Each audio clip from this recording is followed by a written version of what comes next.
ഹരി ഓം. നാരായണീയാമൃതം എന്ന യൂട്യൂബ് ചാനലിലേക്ക് എല്ലാവർക്കും സ്വാഗതം. ഇന്ന് നമ്മൾ നാരായണീയ പഠനം ആരംഭിക്കുകയാണ്. ആദ്യത്തെ ശ്ലോകം വായിച്ചതിൻ്റെ അർത്ഥവും വ്യാഖ്യാനവും ഒക്കെ പറയാം. രണ്ടാമത്തെ വീഡിയോയിൽ ആയിരിക്കും വായിച്ച് പഠിക്കുവാൻ പാകത്തിനുള്ളത് തയ്യാറാക്കിയിട്ടുള്ളത്. അപ്പോൾ ഇന്ന് തന്നെ രണ്ട് വീഡിയോയും കേട്ട് നന്നായിട്ട് പഠിക്കുവാനായിട്ട് ശ്രമിക്കുക. ഏവർക്കും ഗുരുവായൂരപ്പൻ്റെ അനുഗ്രഹം ഉണ്ടാകട്ടെ. നമുക്ക് നന്നായിട്ട് നാരായണീയം തെറ്റുകൂടാതെ ചൊല്ലുവാനായിട്ട് ശ്രമിക്കാം. ഓം നമോ ഭഗവതേ വാസുദേവായ. ഓം ശ്രീകൃഷ്ണ പരമാത്മനേ നമഃ. ദശകം 1. ഭഗവത് സ്വരൂപ മാഹാത്മ്യം. സാന്ദ്രാനന്ദാവബോധാത്മകമനുപമിതം കാലദേശാവധിഭ്യാം നിർമുക്തം നിത്യമുക്തം നിഗമശതസഹസ്രേണ നിർപ്പാസ്യമാനം. അസ്പഷ്ടം ദൃഷ്ടമാത്രേ പുനരുരു പുരുഷാർത്ഥാത്മകം ബ്രഹ്മതത്വം തത്താവദ്ഭാതി സാക്ഷാത് ഗുരുഭവനപുരേ ഹന്ത ഭാഗ്യം ജനാനാം. സാന്ദ്രാനന്ദ അവബോധാത്മകം അനുപമിതം. അത് കൂട്ടി വായിക്കുമ്പോഴാണ് സാന്ദ്രാനന്ദാവബോധാത്മകമനുപമിതം കാലദേശ അവധിഭ്യാം. കൂട്ടി വായിക്കുമ്പം കാലദേശാവധിഭ്യാം നിർമുക്തം നിത്യമുക്തം നിഗമ ശതസഹസ്രേണ നിർപ്പാസ്യമാനം. അസ്പഷ്ടം ദൃഷ്ടമാത്രേ പുനഃ ഒരു പുരുഷാർത്ഥാത്മകം ബ്രഹ്മതത്വം തത് താവത് ഭാതി തത്താവത് ഭാതി സാക്ഷാത് ഗുരുഭവനപുരേ ഹന്ത ഭാഗ്യം ജനാനാം. ഇനി പദാനുപദ അർത്ഥം പറഞ്ഞിട്ട് അതിൻ്റെ വ്യാഖ്യാനം പറയാം. സാന്ദ്രാനന്ദാവബോധാത്മകം എന്ന് പറഞ്ഞാൽ ആനന്ദവും അവബോധവും രൂപമായത് എന്ന് പറയാം. സാന്ദ്രാനന്ദം,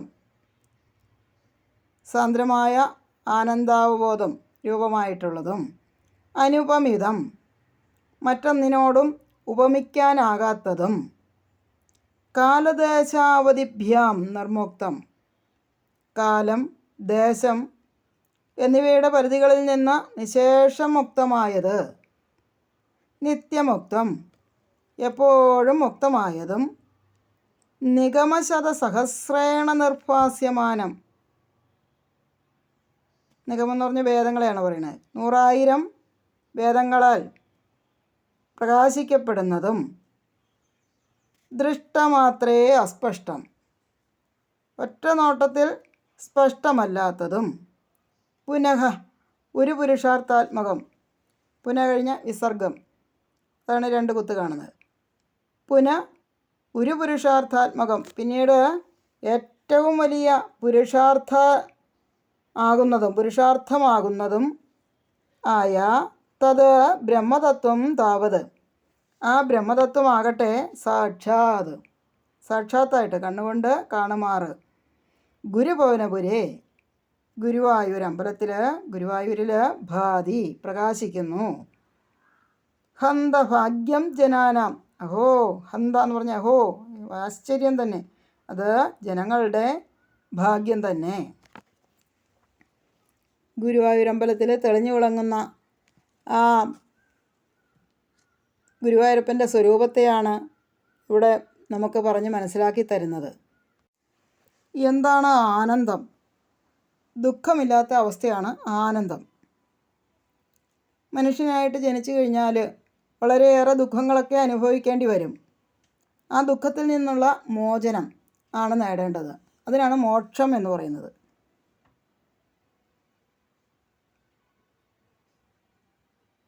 ഈ ഗുരുവായൂർ തെളിഞ്ഞു വിളങ്ങുന്ന സാന്ദ്രാനന്ദാവബോധാത്മകമായ ഭഗവത് രൂപത്തെ മറ്റൊന്നിനോടും ഉപമിക്കാൻ സാധിക്കുകയില്ല. അത് സാക്ഷാൽ ബ്രഹ്മതത്വമായിട്ടാണ് പറയുകയല്ല, നമ്മൾ അറിയുന്നത്, മനസ്സിലാക്കുന്നത്. മറ്റൊന്നിനോടും ഉപമിക്കാൻ സാധിക്കുകയില്ല. ഗുരുവായൂരപ്പന് സമമായിട്ട് മറ്റൊന്നില്ല.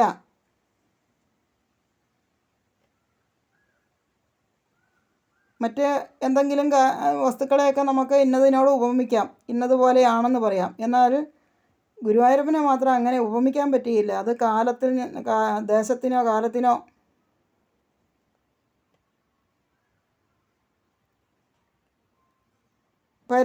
പരിധികൾക്കുള്ളിൽ ബ്രഹ്മതത്വത്തെ ഒതുക്കാൻ പറ്റുന്ന ഒന്നല്ല.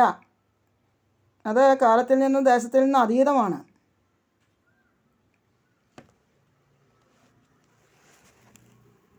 അങ്ങനെയുള്ള ആ ബ്രഹ്മതത്വം സാക്ഷാത്തായിട്ട് ഗുരുവായൂർ അമ്പലത്തിൽ തെളിഞ്ഞു വിളങ്ങുന്നു. ഇനി ഇവിടെ പറയുന്നുണ്ട് പുരുഷാർത്ഥാത്മകം. ഇതൊരു പുരുഷാർത്ഥാത്മകമാണെന്ന്. നിർമുക്തം, വിശേഷമുക്തമായത്, നിത്യമുക്തം, മായാബന്ധം ഒട്ടും ബാധിച്ചിട്ടില്ല. ഭഗവാനെ മായ ബാധിക്കുകയില്ല. മറ്റെല്ലാത്തിനെയും മായ ബാധിക്കും, എന്നാൽ ഭഗവാനെ മാത്രം മായ ബാധിക്കുകയില്ല. നിശേഷം മുക്തമായതാണ്. ഈ പറയുന്നു നിഗമശതസഹസ്രേണ നിർപ്പാസ്യമാനം. നിഗമെന്ന് പറഞ്ഞാൽ വേദം, ശ്രുതിവാക്യങ്ങളൊക്കെ. അപ്പോൾ അനേകം ശ്രുതിവാക്യങ്ങളാൽ തികച്ചും വ്യക്തമാക്കപ്പെട്ടതാണ് ഭഗവാന്റെ സ്വരൂപം.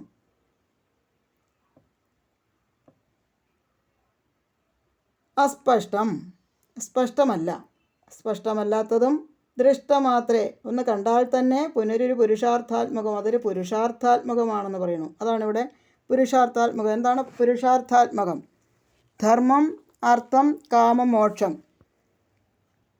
ഇതാണ് നമ്മൾ നേടിയെടുക്കേണ്ടത്. ധർമ്മം, മറ്റ് ദേവന്മാരെയൊക്കെ പൂജിച്ചു കഴിഞ്ഞാൽ എല്ലാവരും ആഗ്രഹങ്ങളൊക്കെ സാധിച്ചു തരും. ധർമ്മം, അർത്ഥം, കാമം വരെ തരും. എന്നാൽ മോക്ഷം തരുവാനായിട്ട് സാക്ഷാൽ ഗുരുവായൂരപ്പന് മാത്രമേ സാധിക്കുകയുള്ളൂ. മോക്ഷം എന്ന് പറഞ്ഞാൽ മോഹമില്ലാത്ത അവസ്ഥ. നമ്മൾ എന്തെങ്കിലും കണ്ടു കഴിഞ്ഞാൽ അതിൻ്റെ പുറകെയൊക്കെ പോകുമല്ലേ, അത് വേണം എന്നുള്ള ആഗ്രഹത്തോടു കൂടി. അങ്ങനെ ആഗ്രഹമുണ്ടാകുന്നതുകൊണ്ടാണല്ലോ അതിൻ്റെ പുറകെ ഓടി നശിക്കേണ്ടതായിട്ട് വരുന്നത്. അപ്പോൾ ഈ എല്ലാം തരുന്ന ഭഗവാൻ മോക്ഷത്തെ കൂടി നമുക്ക് പ്രദാനം ചെയ്യുന്നു. അത് ജ്ഞാനം വർദ്ധിക്കുമ്പോഴാണ് പുരുഷാർത്ഥങ്ങൾ സ്വാധീനമാകുന്നത്. അപ്പോൾ ഏറ്റവും ശ്രേഷ്ഠമായ പുരുഷാർത്ഥം ഏതാണ് എന്ന് ചോദിച്ചു കഴിഞ്ഞാൽ മോക്ഷം ആണ്. അതിനു വേണ്ടിയിട്ടാണ് ശ്രമിക്കേണ്ടത്. മോക്ഷം എന്ന് പറഞ്ഞാൽ ദൃഷ്ടമാത്രയിൽ അസ്പഷ്ടമായിരുന്നത് സ്പഷ്ടമായി തീരുന്ന അവസ്ഥ, അതാണ് മോക്ഷം. ഈ ബ്രഹ്മതത്വത്തെ മാംസചക്ഷുഷുകൾ കൊണ്ട് കാണണമെങ്കിൽ ഗുരുവായൂരിലെ ആ ശ്രീകോവിലിനുള്ളിലേക്കൊന്ന് നോക്കുക. അതിന് കഴിയുന്ന ജനങ്ങൾ ഭാഗ്യവാന്മാരാണ്. ആ ഗുരുവായൂരപ്പനെ കണ്ണുകൊണ്ടും കാതുകൊണ്ടും ഒക്കെ കുടിക്കുക എന്നുള്ളത് ജനങ്ങളുടെ ഭാഗ്യം തന്നെയാണ്. ഭീഷ്മപിതാമഹൻ തൻ്റെ ശരീരം മുഴുവനും അസ്ത്രമേറ്റ് കിടന്ന സമയത്ത് ഭഗവാനെ പ്രതീക്ഷിച്ചുകൊണ്ട് കിടക്കുകയാണ്. ആ സമയത്താണ് ഭഗവാൻ ഭീഷ്മപിതാമഹൻ്റെ മുന്നിലെത്തുന്നത്. അദ്ദേഹത്തിന് ശരീരം മുഴുവനും അസ്ത്രം കൊണ്ട് ഒന്ന് നമസ്കരിക്കാനോ ഒന്നും സാധിക്കുന്നില്ല. എങ്കിലും മനസ്സുകൊണ്ട് അദ്ദേഹം ഒരു നമസ്കാരമൊക്കെ കൊടുത്തു. ആ സാക്ഷാൽ ശ്രീകൃഷ്ണ ഭഗവാനെ കണ്ണുകൊണ്ട് പാനം ചെയ്യുവാനുള്ള ഭാഗ്യം ആ ഭീഷ്മ പിതാമഹനുണ്ടായി. അങ്ങനെയുള്ള ആ ഒരു ബ്രഹ്മതത്വമാണ് സാക്ഷാൽ ഗുരുവായൂരമ്പലത്തിൽ തെളിഞ്ഞു വിളങ്ങുന്നത്. ഇവിടെ നമുക്ക് ആചാര്യൻ പറഞ്ഞു തരികയാണ്, എല്ലാവർക്കും ആ ഒരു ബ്രഹ്മസാക്ഷാത്കാരം ഉണ്ടാകട്ടെ എന്ന് പറയുന്നു. ഒന്നാമത്തെ ശ്ലോകം ഭാഗവതം ഇതുപോലെ തന്നെയാണ്. ആ ബ്രഹ്മതത്വത്തെക്കുറിച്ചാണ് പറയുന്നത്. ഭാഗവതം തുടങ്ങുമ്പോൾ ഒന്നാമത്തെ ധ്യാന ശ്ലോകത്തിൽ തന്നെ പറയും, ജന്മാദ്യസ്യ യതോന്യയാദിതരതശ്ചാർത്തേഷഭിജ്ഞസ്വരാട് തേനേ ബ്രഹ്മഹൃദായാദികവയെ മുഹ്യന്തി യൽ സൂരയ തേജോ വാരിമൃതാം യഥാ വിനിമയോ യത്ര ത്രിസർഗോ മൃഷാ ത്വാംനാ സ്വേന സദാ നിരസ്തകുഹകം സത്യം പരം ധീമഹി. ചുരുക്കി പറഞ്ഞാൽ പരമമായ സത്യമാണ് ഈശ്വരൻ. അതാണ് സത്യം പരം ധീമഹി എന്ന് പറയുന്നത്. ആ ഒരു ശ്ലോകം തന്നെയാണ് ഇവിടെ മേൽപ്പത്തൂര് നമുക്ക് പറഞ്ഞ് മനസ്സിലാക്കി തരുന്നത്.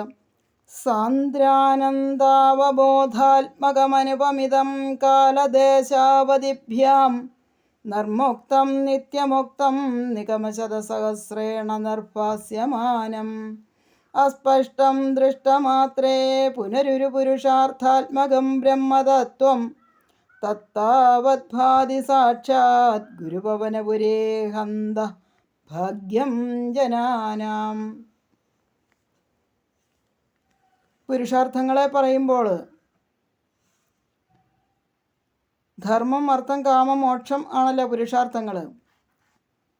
അത് നമ്മൾ ധർമ്മം എന്ന് പറഞ്ഞാൽ ഭാഗവതത്തിൽ വിതുരനെ സൂചിപ്പിക്കുന്നു. അർത്ഥം എന്ന് പറഞ്ഞാൽ ധൃതരാഷ്ട്ര, അർത്ഥത്തിന് വേണ്ടി ജീവിച്ചയാളാണ് ധൃതരാഷ്ട്ര. എല്ലാ ധർമ്മങ്ങളും പരിപാലിക്കുന്നയാളാണ് വിതുരൻ. കാമം പാണ്ഡുവിനെ സൂചിപ്പിക്കുന്നു. എന്താണെന്ന് വെച്ചാൽ പാണ്ഡു തൻ്റെ പത്നിയോടുള്ള സ്നേഹനിമിത്തം ആണല്ലോ മരിക്കേണ്ടി വന്നത്. അതുകൊണ്ട് കാമം ഒഴിവാക്കണം. മോക്ഷം ശ്രീശിവനെയാണ് സൂചിപ്പിക്കുന്നത്. വേദവ്യാസന് 4 മക്കളുണ്ട്. 4 മക്കളും ഓരോന്നിനെയാണ് സൂചിപ്പിക്കുന്നത്. അതിൽ 4 മക്കളാരൊക്കെയാണ്? വിതുരര്, ധൃതരാഷ്ട്ര, പാണ്ഡു, ശ്രീശിവൻ. അപ്പോൾ ധർമ്മം വിതുരനും, അർത്ഥം ധൃതരാഷ്ട്രവും, കാമം പാണ്ഡുവും, മോക്ഷം ശ്രീശിവനും. അപ്പോൾ ശ്രീശിവ ബ്രഹ്മർഷിയെ ആശ്രയിച്ചു കഴിഞ്ഞാൽ നമുക്ക് മോക്ഷം കിട്ടും. ഭാഗവതം പരീക്ഷിത്ത് മഹാരാജാവിന് കഥ പറഞ്ഞു കൊടുക്കുന്നത് ശ്രീശിവ ബ്രഹ്മർഷിയാണ്. പല ചോദ്യങ്ങളും ചോദിക്കുന്നുണ്ട് പരീക്ഷിത്ത് മഹാരാജാവ്. അതിനൊക്കെ ഉത്തരം ശ്രീശിവ ബ്രഹ്മർഷി പറഞ്ഞു കൊടുക്കുന്നു. അത് ഭാഗവതത്തിൽ നമുക്ക് ഭാഗവതം പഠിക്കുന്നവർക്ക് മനസ്സിലാകും. അപ്പോൾ ഈ ഒന്നാമത്തെ മാഹാത്മ്യം പറയുന്നത് സാന്ദ്രാനന്ദാവബോധാത്മകമനുപമിതം കാലദേശാവധിഭ്യാം. നിറഞ്ഞു തുളുമ്പുന്ന ആനന്ദാവബോധമാകുന്ന സ്വരൂപത്തോടു കൂടിയതും ഉപമകൾ ഇല്ലാത്തതും കാലദേശപരിധികളിൽ നിന്നും നിത്യമായി മുക്തമായി തീർന്നതും നിർമുക്തം നിത്യമുക്തം നിഗമശതസഹസ്രേണ നിർഭാസ്യമാനം. 100,000 വേദമന്ത്രങ്ങളാൽ തെളിഞ്ഞു വിളങ്ങുന്നതും ദർശനമാത്രയിൽ സ്പഷ്ടമല്ലാതിരിക്കുന്നതും എന്നാൽ അസ്പഷ്ടം ദൃഷ്ടമാത്രേ പുനരുരു പുരുഷാർത്ഥാത്മകം ബ്രഹ്മതത്വം. ദർശനമാത്രയിൽ സ്പഷ്ടമല്ലാതിരിക്കുന്നതും എന്നാൽ മഹാപുരുഷാർത്ഥമെന്ന് അനുഭവപ്പെടുന്നതുമായ ആ ബ്രഹ്മതത്വം തത്താവദ്ഭാതി സാക്ഷാത് ഗുരുഭവനപുരേ ഹന്ത ഭാഗ്യം ജനാനാം.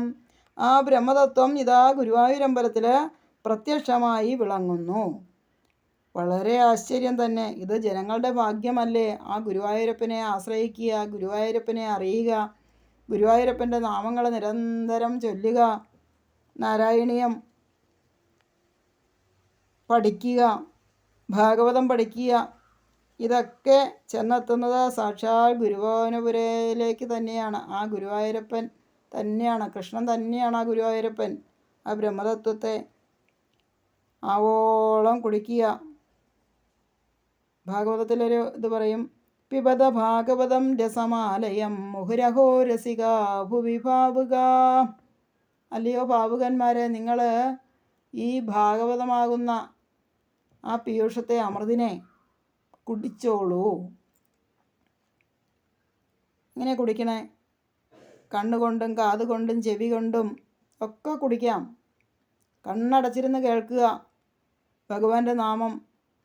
അങ്ങനെ കണ്ണടച്ചിരുന്ന് കേട്ട് കഴിയുമ്പോഴത്തേക്കും ഭക്തി ഉള്ളിൽ കുറേശ്ശെ ഉണ്ടാകും. ചെവി വട്ടം പിടിച്ച് കേൾക്കുക, ചെവി കൊണ്ട് കുടിക്കുക. കണ്ണടച്ചിരിക്കുമ്പോഴത്തേക്കും രണ്ട് കർണങ്ങളിലൂടെയും ഭഗവാന്റെ നാമം അങ്ങനെ ഒഴുകിയെത്തുന്നത് അങ്ങ് കുടിച്ചോളുക. അങ്ങനെ നാരായണീയത്തെ ആശ്രയിക്കുക എല്ലാ ഭക്തന്മാരും. ഇനി വായിച്ച് പഠിക്കുവാൻ പാകത്തിന് നിങ്ങൾക്ക് വായിച്ചു തരാം. ഇന്ന് ഒരു ശ്ലോകമേ എടുക്കുന്നുള്ളൂ. ഇന്ന് കൂടുതൽ കാര്യങ്ങൾ പറഞ്ഞതുകൊണ്ട് ഒരു ശ്ലോകത്തിൽ നിർത്താം. സർവത്ര ഗോവിന്ദനാമ സങ്കീർത്തനം, ഗോവിന്ദ ഗോവിന്ദ.